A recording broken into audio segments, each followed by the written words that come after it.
The most vile White Tower Russia we have seen on Cliffside, and he might need to do it again. One and all, welcome back to the channel, and welcome back to the Midweek Muster. Week number 2 here. We've gotten to a game-free decider in this single elim quarterfinals between Louis MT and Anatan. And oh my, is it a brutal matchup. Delhi against English. Not just any Delhi. One of the best Delhi players in Age of Empires 4 right now. Anatan gets his comfort civ on a map where he can frustrate an English pick. Yeah, I'm curious to see how Louis is going to approach this. If you guys remember, Louis MT, he was our grand finalist, our second place finisher in week number 1, and he delivered an incredible game. English versus Japanese up against Wham to get an unexpected victory. If you've not seen the recording, even though I just spoiled it for you, go watch it. Your jaw will hit the floor. And I wonder if we're going to have to see something similar here, because this is hard to just play standard English with. Delhi are a scourge upon the English experience in this game. You play 2TC, they can Ghazi rush you. You play for that age 3, they can Elephant rush you. This Civ has options, and I imagine we're going to be seeing the Dome of Faith to begin to expand those options for Anatan early. And look at the vote bar there, man. Let me know if you'd actually bank on the English here, because no one is willing to. 87% of the votes going the way of Anatan. We don't rig the elections here. We just provide good arguments. And Louis is trying to provide one back the other way. Council Hall. Council Hall makes a lot of sense on Cliffside. A short map, one that you can utilize the ramp on. He's looking to send it. The problem is this plays into the Anatan opening of Ghazi, or the Delhi opening, right? Like, you go Dome of Faith, you play into Ghazi. You want a reason to go for them. So Louis needs to optimize his economy quickly to make sure he's got enough wood for up to 4 Lombo pumps, and then a racks dropped alongside that happening. So you want to be very wood heavy here. So why is it almost 50-50 on the economy? I'd say you probably want to try to lean the extra worker into wood, maybe the next 2 into wood. Oi, oi. Sheep rotation. How are we looking on Nano? Okay, so 17 sheep as expected, but credit to Louis. He kind of caught on the inner here. Sometimes this works. It's kind of not working for him as they skirt the sheep, but this rotation around is going to lead to the completion up here where maybe there's 1 or 2 sheep left. Getting this many sheep as English when you know that Delhi are going to have a better rotation is still good. Like 14 sheep compared to 17. If you guys remember, that last game was horrific for Louis. So this one's a lot better. Means he doesn't have to worry about the early farms. That's really important for English here. If you have to go into 2 to 3 farms, it doesn't sound like a lot.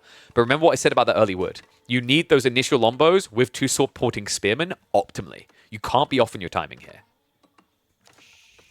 Other nice thing about playing English here, actually, with this timing against Delhi, is most civs have to worry about a bit of extra gold gathering to get the veterancy upgrade, the hardened status for their spears. English get it by default, remember. So that's actually really nice of them here. It means you don't have to split your eco, because at this stage in the game with this build, Louis can't afford to go for a wheelbarrow. So walking a villager over here on the gold, to then come back onto wood and food, which is what you really need, doesn't feel ideal. And we do have a villager shuffling forward for what looks like an outpost drop. Tech up complete. Wait, no, he's going for the wall. Okay, I prefer this. The outpost was questionable in my brain because the Ghazi come out so quickly when you supervise, right? You put a scholar inside, you pump them out in 11 seconds. This is a lot smarter. The problem is you need the Lombos here ASAP. Anatan is going to try to block this. And these walls, hard to do, but luckily for Louis, that gold vein spawn is perfect. Minimizes the wall investment, which is important considering how much longer this takes to do now. Lombo now arriving, so that's going to force Anatan away. Notice the start step from Louis. He's gap closing so that when Anatan tries to pull away, he's going to end up losing the scout. Great moves there. So Anno riding blind in this deciding game, and Louis MT looks like he's going to get the wall up. Oh, and this is vicious. Because I've seen what you can do with this, guys. This is really important. When you get these type of walls up, you can essentially kind of create little pockets. Right? I don't know if Louis is going to do it, but even if he just goes back and builds an outpost behind this, he's going to starve off frontal food. He's going to be in range of the sheep, so Anatan might want to consider shuffling this to the backside. Otherwise, he could find himself stripped of food access quickly. Damn. I'm impressed, man. This, like, once again, just to reiterate, I'm pretty sure, like, I'd have to pull up the stats. I haven't looked at them recently, but I feel like this is a 80% Delhi win rate matchup. It's really good for them. Because English tend to greed. They tend to play for that fast castle build 2TC. Which, I mean, dude, even though you're English, playing 2TC against Delhi is crazy. So that really helps Delhi a lot. But on top of that, even when you play the Age, the idea is like Tower of Victory means that Delhi can just blob you. But this is Dome of Faith, and admittedly, we haven't seen that many Dome of Faith English games. Not ones that end in feudal. Usually they just slog out the castle because every English player under the sun likes building town centers. And you'd think a player like Louis would be one to do it too, but he understands his matchups. Moves in, not able to get that snipe, doesn't quite have the vision. Good read by Anatand. What did we say about this before? Delhi are broken for textiles. They get it so fast, even quicker with Dome of Faith. It's a fantastic read. Against English in particular. English, French, these type of civs will always manage to find a way of sneakily getting one villager kill. So with that in mind, textiles pays for itself. Other cool thing about it with Delhi is like it's doubly OP because you can always just pull a scholar to heal a very injured villager, right? Like, I don't know. I've said about how broken I think textiles is, how much better it is for this civ in particular. It's even better when you consider the Dome of Faith build.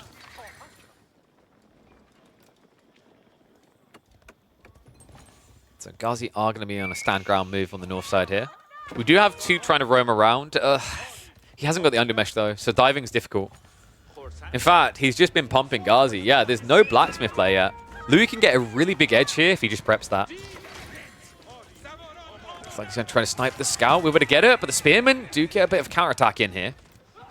Now, losing the scout isn't the end of the world because the Lombos have really great vision. And because he has spears here, he doesn't have to worry about overextending. Anatan is far too one-dimensional. He's going to try to fix it. He's going to try to open his perspective like Stephen Hawkins would do for us. Show me the fourth dimension, Anatan, because right now, the Ghazi are not your MVPs. Even the Palings. Okay, that's cool. We've been seeing this used a little bit more recently. The stun time is really long. The follow-up for the spears is good, because if you Paling stun, what that means is your spearmen don't have to brace, because when they brace, they're stunned. So the difference is them getting like 2 attacks out, which is substantially like higher in the damage output, right? Because usually you basically would get the stun, and then your opponent would walk away. So it's still a good trade, but this can make it much better. Even more so when you consider the stun is a fixed duration, whereas when you have the attack speed aura, your stabs will be quicker.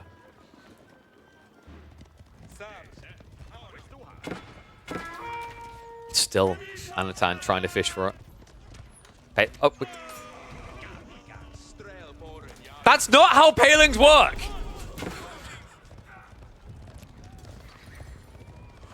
What the?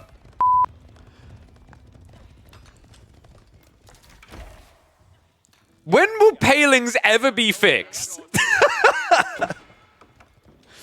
Oh my god. That is appropriate. I mean, I expect that level of ignorance from my own country. It's like, oh, the Palings don't exist if I don't acknowledge them. Okay, I feel so bad for Louis there. That should have been an even cleaner hold for him, but he still managed to have the spin position. And Louis, yeah, he did use the TC, right? I'm a little bit surprised he went back for the scout. Maybe he's looking for economy to attack. However, he's running the scout again. Like, this is just going to be another villager loss. This is just as bad as losing a villager if this happens again. Archers are here, by the way, so like they could snipe him right now. What? Louis, a fumble here. So that's 2 scouts lost. He idled the TC to build one. Which is why Anatan is caught up. Remember, Anatan went textiles. He should be a villager behind. Ghazi massing still. Louis, pretty low on food. I mean, you could call this optimization if you want. It feels more like it's actually just gaps in the economy. Like, he's not producing right now in a game where he's clearly feudling up. So, something definitely awry here for Louis. He had a gap moving out onto the deer. Oh my god, guys, what? This is a huge gap. He got greedy. Instead of going for the berries and then shuffling out, he chose deer first. He built an outpost first. So he's just not been producing units for like the last 25 seconds? The TC's idled as well.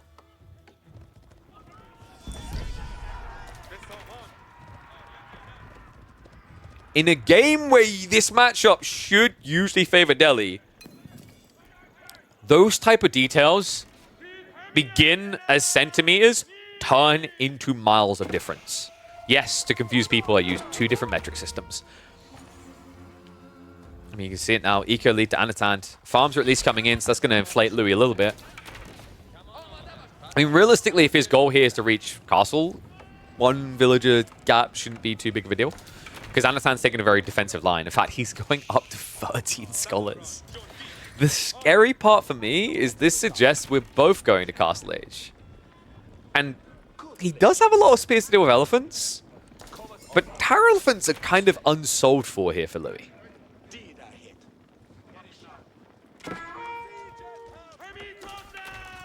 One random number generator system? Hey, I didn't start using stones. I should, we're watching the English. I mean, it's appropriate watching an English game and I'm mixing different measuring systems. You guys like feet? Wrong website for that comment. Do you like feet and stone?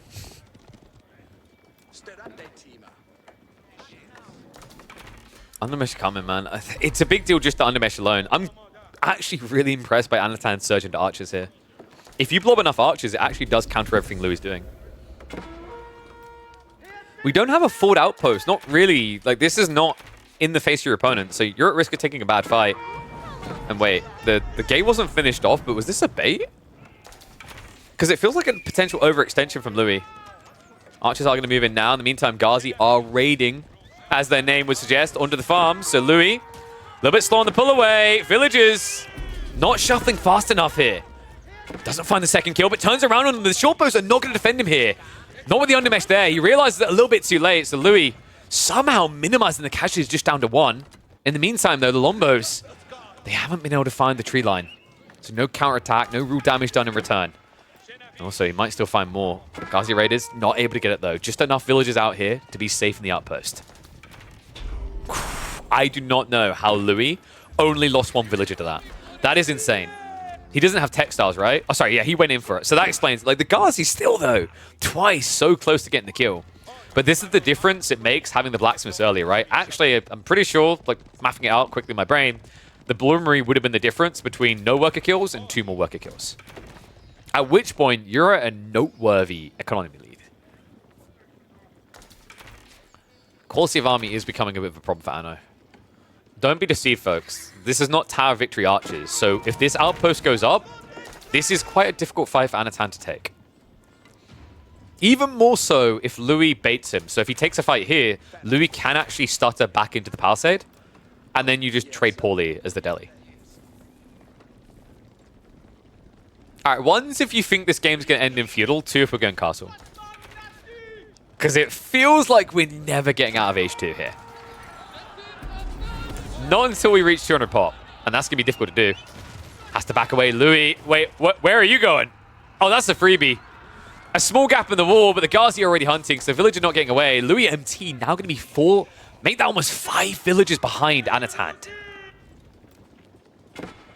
Yeah, this is getting out of control. Anno is getting to a point where it's just blob archers. So, like, Louis' issue is he now needs to find trade damage, right? He needs to get eco kills. To do that, he needs another outpost, and that is not going to happen for free. I think Louis can afford to try for an outpost twice more with failing, at which point the economy leads too big. He has at least got farms coming in, but it's only a single cluster here. Maybe if he gets to, like, 4. There is an interesting point in this matchup that we don't see very often anymore because English rush castle. And that's when you reach 4 farm clusters. When you reach 4 farm clusters, you can easily afford to transition men-at-arms and start to scale towards age 3. Tricky part of it in this matchup is your opponent is still building Ghazi. So you're kind of inclined to build spearmen, not men-at-arms, right? Because the Ghazi get the bonus damage against you. But as a frontline against archers, men-at-arms, the trade-off of taking more damage from Ghazi, it's kind of worthwhile to reduce the effectivity of archers.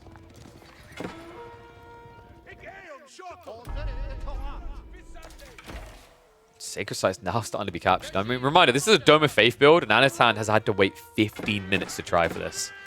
But he's finally out on the map. Louis MT is shuffling around his base. All of a sudden, Anatan has him dancing to his tunes.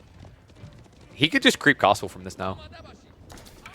We'll probably see him blob 200 pop, and he'll reach that before his opponent, right? But like with this gold trickling in, the food going as it is, I think Anatan is just rushing age 3. Louis got baited into it, right? He got roped into the chase. And we've seen this before, if you remember, guys. We've seen this. Was it in this series? I think it was in the other series. The idea of just pulling the enemy's army to the absolute opposite side of the map to where you're attacking.